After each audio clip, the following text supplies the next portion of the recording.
Just before midnight on Monday, the 22nd of July, 2002, in Gaza City's Al-Daraj neighborhood, the day's heat is still trapped in the concrete. The public record will later measure this night in weight 1 ton and in the geometry of damage. In photographs taken after the strike, entire walls are gone, and ordinary rooms are open to the street like files left unsealed. A decision is already moving through the system. Target confirmed. Aircraft tasked. A residential block marked as a military problem. Somewhere else, far from the blast radius, an official will call the result a success, then later admit he would have delayed it if he had known the outcome. That reversal, preserved in reporting, sits like a fingerprint on the case. Inside the neighborhood, the most important human fact is quiet and common. People are asleep. The mission ends in seconds. The consequences do not. By the night of the 22nd of July, 2002, Gaza City is not a mystery to the cameras. It is a place mapped by the habits of surveillance. Rooftops watched, phones traced, movement patterns turned into probabilities. In the weeks leading into late July, the wider conflict has already trained both sides to live inside systems, some public, some private, most reversible only in hindsight. Salah Shehadeh is described in reporting and later summaries as a senior Hamas military figure, an object of pursuit in a war where the word object is never merely abstract. He is not presented in the record as a man traveling openly. He is described as moving through a city shaped by pressure, a dense urban geography where a target is rarely alone, and where concealment is not a cinematic trick but an everyday condition. The cover, in this case, is not a forged passport or a rented apartment under a false name. It is something more brutal and more ordinary: proximity. Buildings pressed close, families stacked by floors, neighbors separated by walls that are not designed to absorb a 1-ton detonation. Here the recurring motif is architectural. The shared wall thin, intimate, indifferent. Later accounts will disagree on many details. Exact casualty figures, the precise chain of decision, the moral vocabulary used to defend it. But the opening condition is stable across versions. A target inside a residential district, and civilians close enough to become part of the file. In photographs that would circulate in subsequent days, the blast site shows the compression typical of dense neighborhoods. Apartment blocks, shouldering one another, balconies almost touching, stairwells shared between families who had lived as neighbors for years. Press reports would note that the Matar family lived next door to Shehadeh's building. Their wall was not armor, it was plaster. In an urban war, cover can mean nothing more than living near someone the state wants dead. The system does not need a disguise, it only needs an address. The record introduces Shehadeh not as an improviser but as a role holder. Commander of the Izz ad-Din al-Qassam brigades, the military wing of Hamas. He was born in 1953 in northern Gaza and had been connected to Hamas since its emergence in the late 1980s. These are the clean facts, biographical anchors that, in a dossier, look neutral until you remember what the biography implies. Decades of conflict compressing into one man's name. This chapter's function in a documentary is not to recite a resume. It is to establish the illusion of normality that can exist even around a hunted figure. Gaza City, by 2002, is a place where daily life continues under threat, not as denial but as necessity.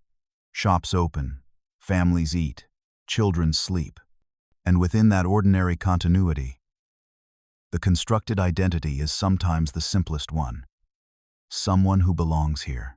The Israeli state's targeted killing policy is not a single document with a signature line visible to the public. It is a practice described through decisions, statements, court fights, and journalism. The public sees fragments, official language about preventing attacks, human rights organizations calling the practice unlawful, families pointing to rubble and asking whose law is meant to hold. By the summer of 2002, the Second Intifada has been running for nearly 2 years. Bus bombings, cafe explosions, and street shootings have become part of the grim rhythm of headlines. The Israeli government under Prime Minister Ariel Sharon has adopted what officials describe as a policy of targeted prevention, eliminating individuals identified as planners or commanders of attacks before those attacks occur. Critics call it assassination. Defenders call it security. The archival objects available here are real and visible. The later press photographs of destroyed buildings. The headlines that fix a name to a blast. The after-the-fact summaries that attempt to compress a night into a paragraph. In some conflicts, history is written as policy. In others, it is written as habit. By July 2002, habit is strong enough to authorize a one-ton answer. In Jerusalem in mid-2002, the war is managed through meetings and legal language, an architecture of decision that looks clean from the inside. Leaders and commanders appear in the record around this case, not as anonymous silhouettes but as named officials. A prime minister's office under Ariel Sharon, a defense minister receiving briefings, security chiefs arguing intelligence, an Air Force chain of command that will later defend its professionalism. Here, the constructed identity belongs to the state itself.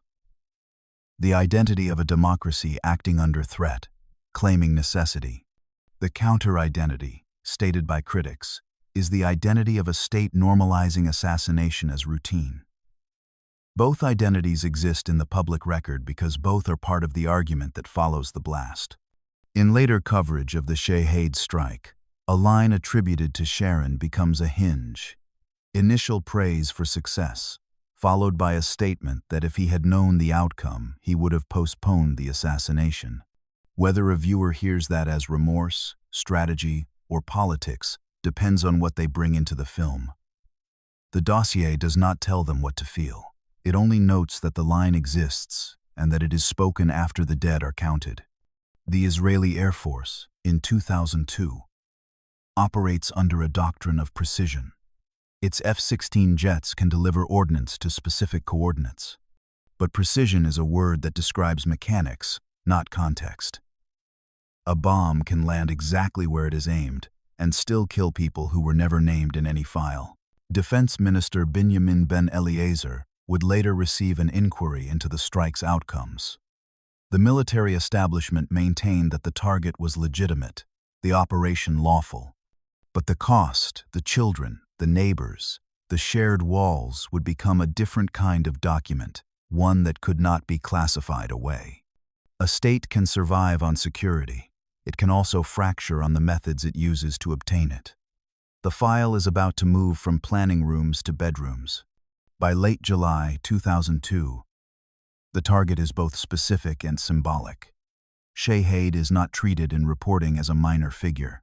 He is framed as central to Hamas's military apparatus, meaning his death is intended to produce effects beyond his body. Disruption, deterrence, a message delivered through elimination. Yet the documentary must keep its moral lens balanced. Hamas is not a film villain. It is a political military organization with supporters, critics, internal discipline, and an ideology that has produced real violence. The Israeli state is not a film hero. It is a government making lethal decisions that will kill civilians and then defend the choice as lawful and necessary. The audience may have their own judgments, but the narration should not perform judgment as entertainment. Israeli intelligence had reportedly tracked Shahed for months, perhaps years. Several previous opportunities to strike had allegedly been postponed, some reports suggest because civilians were nearby. This detail, if accurate, makes the eventual decision to proceed more troubling rather than less. It suggests the system knew how to wait and then chose not to. The target's world, in this case, is not fully visible. Public sources do not provide a detailed domestic layout or a recorded evening routine. What the sources do specify: the target's location inside a residential district, the method of attack chosen, and the fact that the strike occurred at night when families would typically be home and asleep. The aura of influence is inferred through reaction, condemnation, debate, inquiries, and the later legal fallout. A target does not generate that scale of aftershock unless the state believed the target mattered. In targeted killing, the state defines importance by what it is willing to risk. The next risk is not political, it is physical, measured in walls and children. The operations method is the most mechanically documented element. A 1-ton bomb dropped by an F-16 fighter jet on a residential area in Gaza City's Al-Daraj neighborhood. That sentence is the skeleton of the case. Around it, the arguments begin. Supporters of the strike emphasize intended military necessity, removing a commander tied to attacks that had killed Israeli civilians. Critics emphasize proportionality, a 1-ton weapon in a dense civilian neighborhood at night. In later official Israeli review, the state will describe the harm to civilians as unintended and connected to failures in intelligence and assessment, rather than premeditated desire to kill non-combatants. That framing is a defense. It is also an admission. The method carried known risk. A 1-ton bomb is not a scalpel.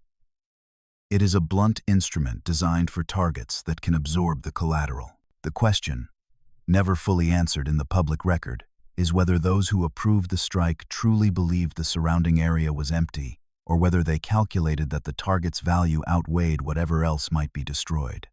The process leading to the strike followed established patterns. Intelligence collected. A target window identified. Aircraft tasked. What matters is the human gap inside the process. The point at which target confirmed fails to include who else is in the building. The public record preserves the target's proximity to others. Reporting repeatedly notes that neighbors died, particularly members of the Mossad family living next door. The story's moral tension lives in that adjacency. Military logic can handle a target. It struggles with a neighbor.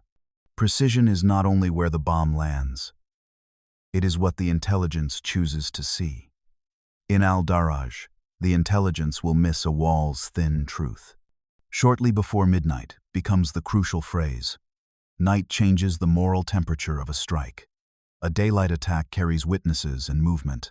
A night attack carries sleep. The family slept next door element is not poetic license in this case. It is the documented structure of the casualty story. In the aftermath, reporting identifies the Mossad family living adjacent to Shahid's location and notes that multiple children were among the dead.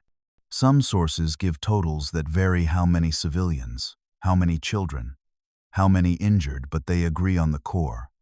The strike killed not only the intended target and his immediate household, but also neighbors. The 22nd of July was a Monday. By that hour, most residents of Al-Daraj would have been preparing for or already engaged in sleep. The timing was not accidental. Night operations reduced the chance of a target moving, increased the likelihood of finding him in a known location. But the same logic that pins down a target also pins down everyone else in the building and beside it. Parallel lives intersect at a single architectural fact: the shared boundary of homes. The dossier treats this as an operational environment. The people living there experience it as life. The children in the Mossad household did not know they lived next to a military target. They knew they lived next to neighbors. Press accounts from the days following the strike describe the scale of destruction. Buildings collapsed or severely damaged. Rescue workers searching rubble, survivors describing the sound and the darkness that followed. The neighborhood, mapped in military systems as coordinates, was in reality a web of relationships, family ties, shared meals, children who played together. The most dangerous distance in this file is not kilometers, it is the thickness of a wall. The wall is about to disappear, and the story will become rubble. Just before midnight on the 22nd of July, 2002, the strike happens. The operation's moment of action is not described in public sources as a firefight, not as a chase, not as a confrontation in a corridor. It is described as a bomb dropped from a jet. The violence is instantaneous and impersonal, and its psychological weight comes from that impersonality. No face-to-face encounter, only a decision executed at altitude. An F-16 traveling at operational speed delivers its payload in seconds. The pilot receives coordinates, confirms the target area, releases the weapon. The bomb falls through the night air over Gaza. Below, in the moments before impact, the neighborhood is quiet, the sound of generators, perhaps distant traffic, the ambient hum of a city that never fully sleeps even under occupation. Then the explosion. A 1-ton detonation in a residential block produces a shock wave that travels through walls, floors, furniture. Glass becomes shrapnel. Concrete becomes debris. The distinction between Shahed's building and the Matar home next door ceases to exist in any meaningful sense. News reports and photographs from the aftermath show a residential area torn open, buildings destroyed or damaged, rescuers moving through debris in the dark. The sensory anchors here are tied to what is visible and verifiable. The cratered site, the collapse, the dust illuminated by headlights and rescue flashlights. The record does not need invented screams to convey the scale. The images and casualty lists already do the work. The chapter ends not with triumph, but with the first moral accounting. The target is dead, and the neighbors are dead, and the night has become evidence. When a strike is executed from far away, responsibility does not disappear, it disperses. By morning, the blast will have two audiences: Gaza's streets and Jerusalem's microphones.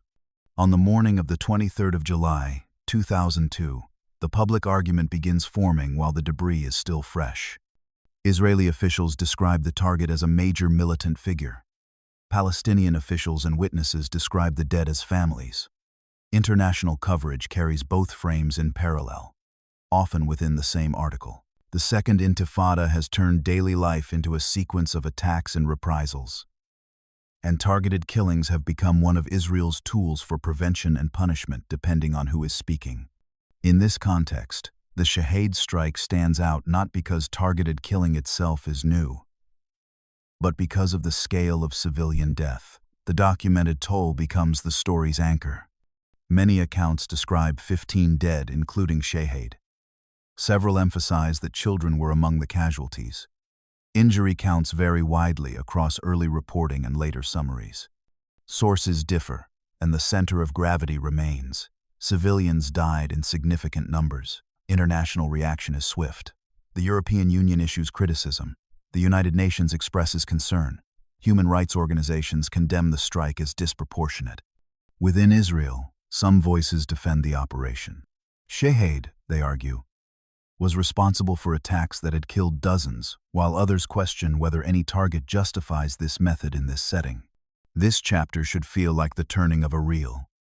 One moment is operational, the next is political.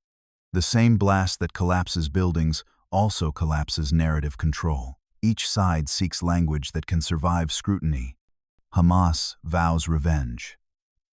Israeli officials insist the operation was justified. Photographs of dead children circulate. Statistics are disputed. And inside Israel, quietly at first, questions begin among those who carried out the order. After a strike, the first battle is not over territory, it is over words. And inside Israel, the words will split pilots from policy. By the 2nd of August, 2002, the Israeli Defense Forces and the Shin Bet submit findings of a joint inquiry to Defense Minister Binyamin Ben-Eliezer. This is a critical archival hinge because it is where the state tries to convert chaos into conclusion. The inquiry's reported logic is familiar in institutional crises. It affirms professionalism procedures followed, the target eliminated while identifying failures that are easier to absorb than criminal intent. The key failure, as summarized later, concerns intelligence and analysis regarding civilian presence near the target. The state position is that had the civilian presence been known with certainty, the timing or method would have been changed, as had allegedly happened in other cases. A report is a form of emotional compression. It turns bodies into categories. It turns neighbor into collateral. It turns I did not know into a structural defense. The language of the inquiry allows the institution to acknowledge harm without accepting guilt. Intelligence gaps become the explanation. The 1-ton bomb, chosen for certainty of effect, is not questioned only the assessment of who was nearby when it fell. But the dossier also reveals something human in the language of institutions. The insistence that if the system had known, it would have acted differently. That insistence is a kind of conscience, even if it is also a shield. The families of the Matar children and others killed alongside Shahed do not appear in the inquiry structure as decision-makers or participants. They appear only as consequences acknowledged, regretted, and then filed. In official reviews, morality often appears as a conditional sentence, if we had known. The next document will ask a harsher question. Can you sleep well after this? In August 2002, an interview attributed to Israeli Air Force Commander Dan Halutz becomes part of the record around this case. The most quoted line is blunt: "Pilots can sleep well at night." It is not a tactical statement. It is a psychological one, offered as reassurance and warning, at the same time reassurance to those who carried out orders, warning to those who might publicly question them. When asked what a pilot feels when dropping a bomb, Halutz reportedly answered with a reference to the physical sensation of the aircraft becoming lighter as the weapon releases. The statement, whether accurately quoted or not, became a symbol in Israeli public debate of what critics saw as moral detachment. The controversy that follows is itself a form of deterioration. The state's operational machine depends on disciplined execution. Public doubt threatens that discipline, and the record shows that doubt did not remain private. Some pilots would later refuse participation in targeted killings. Some were publicly attacked. The debate moved from military rooms into newspapers, streets, and courts. The recurring motif transforms. If the motif is sleep, then this is the moment it becomes bitter. Civilians slept in Al-Daraj. Pilots are told they can sleep well. The nation argues over who has the right to rest. Public fracture shows through statements, refusals, legal exposure, and the widening gap between obedience and moral certainty. The Shahed strike did not create this tension. The Second Intifada had already stretched it thin, but the strike became a reference point. A case study in what happens when precision targeting produces imprecise death. A system can command action. It cannot command peace of mind. In 2003, the fracture becomes a letter, quiet, signed, and impossible to bomb away. By late September 2003, the record adds a new kind of artifact, a pilot's letter signed by 27 Israeli Air Force reservists, including Brigadier General Iftach Spector, refusing to participate in what they described as immoral and illegal attacks, especially targeted killings in the occupied territories. The letter matters because it is dissent from inside the mechanism. This is not merely a moral gesture. It is a form of operational stress made visible. When people trained to execute orders refuse, the state must respond not only with arguments, but with discipline, rhetoric, and sometimes shaming. In public debate, refuseniks are framed by supporters as undermining security and by critics as defending ethics. The dossier does not resolve that argument. It documents that it exists and that the Shahed strike is a recurring reference point in the dispute. The letter was published in Israeli newspapers and generated intense reaction. Some signatories faced professional consequences. Others were celebrated by peace activists. The division ran through Israeli society like a crack through concrete, visible, debated, impossible to seal without first acknowledging what had caused it. Here, the psychological deterioration is not invented. It is evidenced by conduct. A refusal letter is the footprint of tension that has outgrown silence. The narration remains restrained. It is not praising refusal or condemning obedience. It is showing the cost of a method that forces soldiers to decide what a state is asking them to become. When policy becomes routine, conscience often returns as paperwork. The next stage of the file will travel out of Gaza and into foreign courtrooms.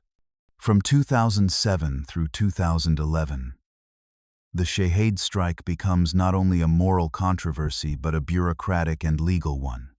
An independent Israeli commission headed by Zvi Inbar reviews the operation and later publishes conclusions that, in summary form, fault intelligence gathering while finding no criminal wrongdoing and no premeditated intent to kill civilians.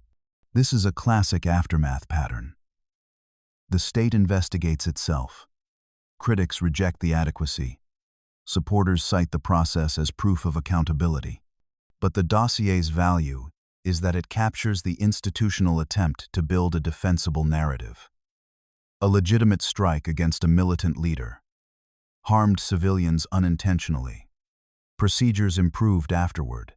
The tension between two truths that can coexist. A state may sincerely aim to reduce civilian harm and still choose methods that produce catastrophic civilian harm. Unintended does not mean unimportant. It means not selected as the goal. The dead remain dead either way. Human rights organizations, including B'Tselem, criticize the internal investigations as insufficient. Palestinian civil society rejected any framing that did not hold commanders accountable. The Israeli government maintained that its legal and military standards met international requirements. The commission report summaries, the legal petitions, the press accounts that quote and contest them paper replaces rubble as the battleground. And the debate continues years after the bomb fell, with no final verdict that all sides accept. After violence, the state's second weapon is explanation. But explanation does not stay domestic. International law has its own memory. In 2009 and 2010, Spanish proceedings and international legal efforts become part of the public afterlife of the case. The list of named Israeli officials in press coverage, security chiefs, commanders, ministers, signals a new kind of exposure. Not only moral criticism but personal legal risk. Even when cases are dismissed or narrowed, the travel advisories, canceled appearances, and diplomatic frictions become a shadow consequence for those associated with the decision chain. Spain's national court initially agreed to investigate under universal jurisdiction, examining whether war crimes or crimes against humanity had occurred. The case was later limited due to diplomatic pressure and changes in Spanish law. But its existence demonstrated that the strike's consequences extended beyond Gaza's borders, beyond Israeli courts, into a global arena where different rules applied. For the documentary, this chapter is not about legal technicalities. It is about what happens when a strike refuses to remain a local event. A bomb dropped in Al-Daraj becomes a file carried across borders. And inside that file are two kinds of names. The names of officials who authorized, and the names of civilians who died without authorizing anything at all. In Al-Daraj, the most honest final image is not a flag or a courtroom. It is space where a building used to be an address that became evidence. Years later, the neighborhood has rebuilt where rebuilding was possible. Children who survived have grown into adults who remember. The shared wall is gone, replaced by new construction, new families, new neighbors who may or may not know what happened on that site in July of 2002. If you mirror the opening motif of sleep, then end with what the record implies but cannot restore. The ordinary night that will not return. In the documents, it was a 1-ton bomb and an intelligence failure. On the ground, it was a neighbor's wall gone.